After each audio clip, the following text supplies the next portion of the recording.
Aziz yurtdoshlar, aziz muxlislar, ustozni esladik. Eslaganimizdan keyin Tavakkal Qodirovni haqlarida keyin bir voqeani gapirib berishdi. Tavakkal akam ajoyib inson edilar, ustoz. Unaqa inson bu dunyoga kamdan kam keladi. Ovoz juda cheksiz deb ustozga bo'lgan mehrlarini, muhabbatlarini menga gapirib berishdi o'sha paytda. Keyin gapirib turib, Valijon o'sha bir ajoyib ma'noligi bir qo'shiqlar ko'p kuy bastalab yurgan paytlarimda Tavakkal akam she'r birorta menga ham bir juftmi, hech bo'lmasa bir dona bir qo'shiq yaratib ber, men ham birorta qo'shiqlaringdan aytay degan ekanlar. Tavakkal aka, ustoz siz bob qo'shig'i bor deb keyin o'sha haligi o'ylatmagan sen eding, kuylatmagan sen eding, mening Majnun yetmoq istarsan. Kuylatmagan sen eding, kuylatmagan sen eding, kuylatmagan sen eding, kuylatmagan sen eding, na bir kuylagan soling, kuylatmagan sen eding. Bir de seyre bir de buzlatmagan seni ben maftun itmap istersen, ben maftun itmap istersen.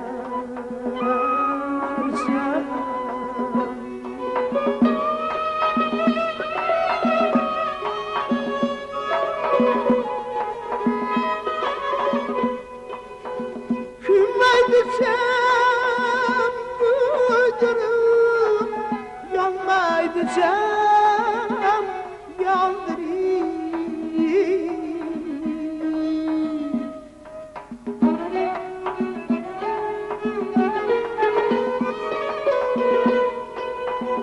Kuzumdan geç göreyim, kuzumdan ağlayayım. Yapdana utga salim, yapda urdan tirim, maftun itma istersen, benim Mecnun itma istersen.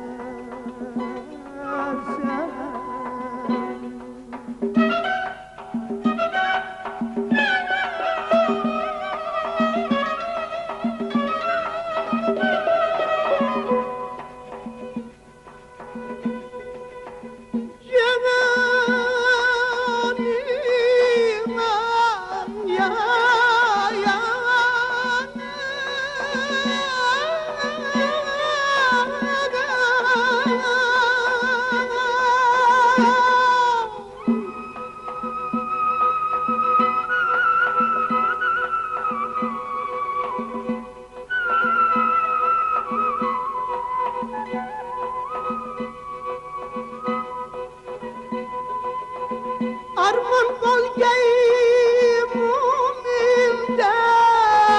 sen kelganda gümsana.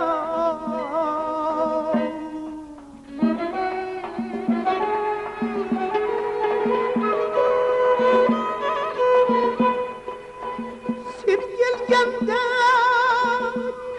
gümsana, gönlüm sana sana yapdana sevdim sen. çekemden gözümüzden mefhum yiğitna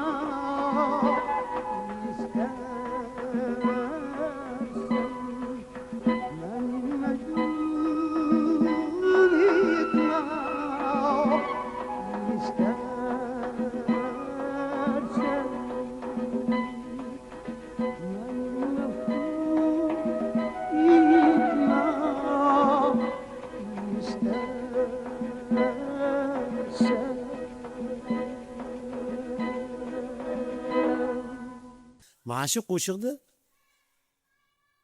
Sherali Jo'rayevdan eshitganman oldin. Shu 80-chi yillar atrofida. Keyinchalik Tavakkal akam 90-chi yillarda shu qo'shiqni ekranda aytdilar. Film konsertlarda aytib chiqishdi. Keyin o'zim men solishtirib yurardim, ustozning ijodlariga juda ahamiyat berardim. Demak, keyin ustozga aytdim. Ustoz, shu qo'shiqni men Tavakkal akamdan o'shanda eshituvdim. Desamagan, mana shu qo'shiq meni qo'shig'im. Tavakkal akamga berganman shu qo'shiqni. Deb shu gapni gapirdilar. Ilohim o'tgan ustozlarimizni Alloh rahmatiga olgan bo'lsin, joylari jannatlardan bo'lsin. Qolganlarga uzoq umr tan saqlik bersin. Sog' bo'linglar, salomat bo'linglar. Ustoz Tavakkal Qodirov haqida so'z ketganda, albatta o'zbek qo'shiqchilik san'atining buyuk ijrochisi, ulug' namoyandasi ko'z oldimizga keladi. Ustozning ijrochilik faoliyati juda bir serqirra bo'lib, u kishi ham hofiz, ham bastakor, ham sozanda sifatida o'zining mana shu ijodiy barkamolligini hamisha yuqori ko'tarib kelgan. Endi hofizlik alohida o'rin tutadiki, bu hofizlik ovozi u kishining ovozi hech qaysi ovozga o'xshamagan, o'z yo'liga, o'zining mutanosibligiga, o'zining pardalariga alohida o'zining ijro uslubiga ega bo'lgan ovoz sanaladi. Bu ovoz juda noyob sanalib, bu bir qancha olimlar ham bu ovozning orqasida qandaydir bir xilqat yotganligini ko'p marta isbotlab berishgan. Endi bu inson haqiqatda ham bir ajoyib inson edi. Bolalariga mehribon, mehmondo'st. Hatta gastroldan artistlar kelsa, mana shu uyimda mehmon bo'lardi. Bir oyda 15 marta qo'y so'yildi desam ham ishonavering. Endi men bilan ham mana 50 yil yashadik billa. Shuncha farzand topdik, nevara, chevara, evaralar ko'rdim, Xudoga shukr. Biz mana shunday ulug' insonni farzandlari bo'lganimizdan juda ham faxrlanamiz. Men juda ham ko'p xotiralarni eslamoqchiman. Shunda men 1979-yili turmushga chiqqanman. Shunda bizni to'y safarimizda, sayohat safarini Germaniyaga uyushtirishgandi. Biz yosh kelin kuyov Germaniya chet davlatda sayohat qilib yurib, hamma shaharlarda aylanganimizda, shunda Germaniyaning Leipzig shahrida yarmarkasi bo'lib o'tar ekan. Shu yarmarkada men tasodifan shu dadamning Tavakkal Qodirovning bizni tashlab gran plastinkasini ko'rib, shunaqa bir hayratga tushib, faxrlanib, hattoki ko'zimga yosh ham kelgan. Chunki men shunday insonni farzandi bo'lib, shu chet davlatda shu dadam gran plastinkasini sotib olganman. Shu chunki otam farzandidan faxrlanib ketib, o'zimni qo'yarga joy topolmay, mana shu xonadonimga shu chet davlatdan ko'tarib kelganman. Ibratli umrning timsoli edi. Nomlari tarixga bitildi zarhal. O'zbekning chinakam o'g'loni edi. Ilmning bulbuli, mashhur Tavakkal. Hayotda shunday insonlar bo'ladiki, ularning mazmunli umri, saxovatli ishlari, kechirgan hayot tarzi, qoldirgan boy ma'naviy merosi avlodlar uchun ibratdir. Bunday kishilarni tom ma'noda el farzandlari deyish mumkin. Jamiyatimizda shu kabi mo'tabar insonlarni quyoshga mengzaymiz. Chunki quyosh butun borliqqa birdek nur sochib tursa, el farzandlari millionlab odamlarning issiq taftidan, yuragidan joy oladi. Ana shunday insonlardan biri O'zbekiston xalq artisti, o'zbek qo'shiqchilik san'atining yorqin bulbuli, sohir ovoz sohibi Tavakkal Qodirov edi. Bugun ustoz san'atkor oramizda bo'lmasa-da, uning an'anasini minglab shogirdlari davom ettirmoqda.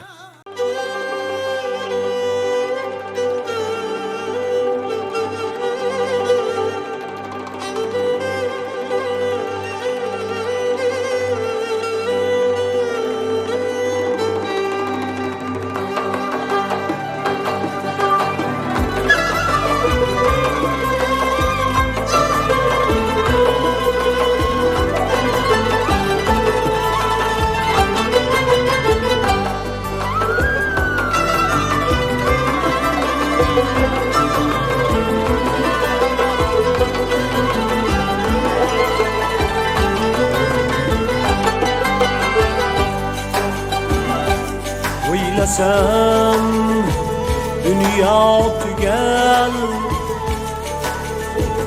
ozorga o'xshaydi-ku. Bir tomosha etgulik bozorga o'xshaydi-ku. Ancha olim ozilu hofiz yotur biroq aro u tabarruk yer yuzi bozorga o'xshaydi-ku. Bu tabarruk yer yuzi bozorga o'xshaydi-ku.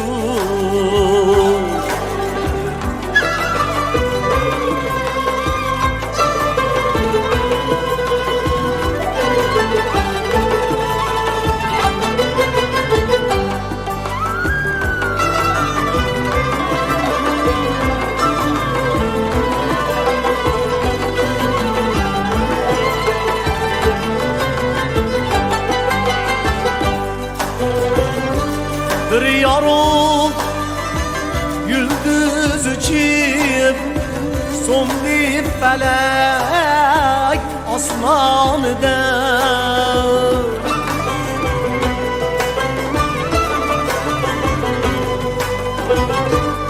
Titradi yeru samo abgorga o'xshaydi-ku.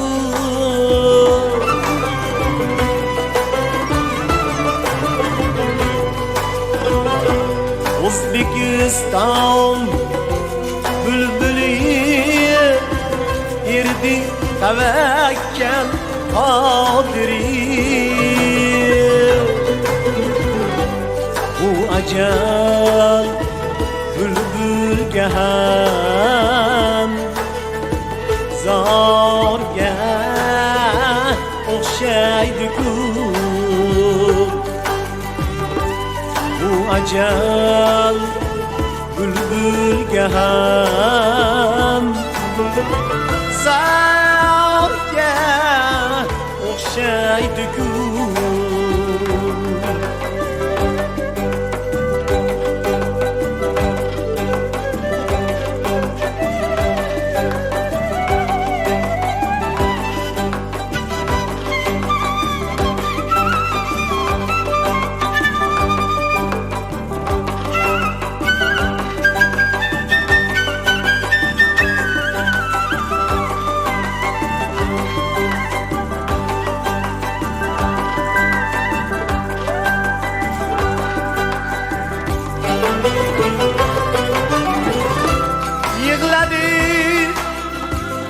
san'at sevar qalbim judolik dardidan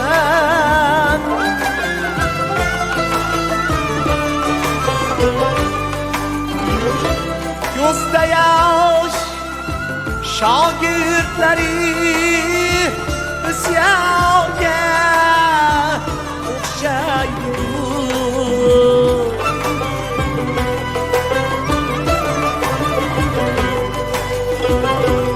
Ey samimiy unga bo'lsin endi Alloh rahmati.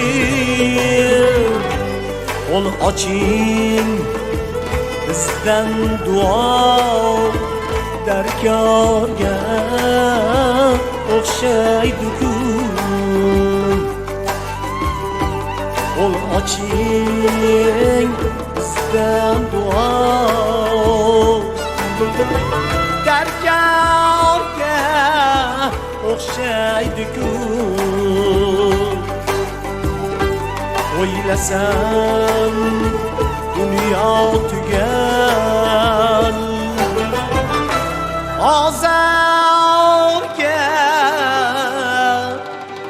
o'xshaydi.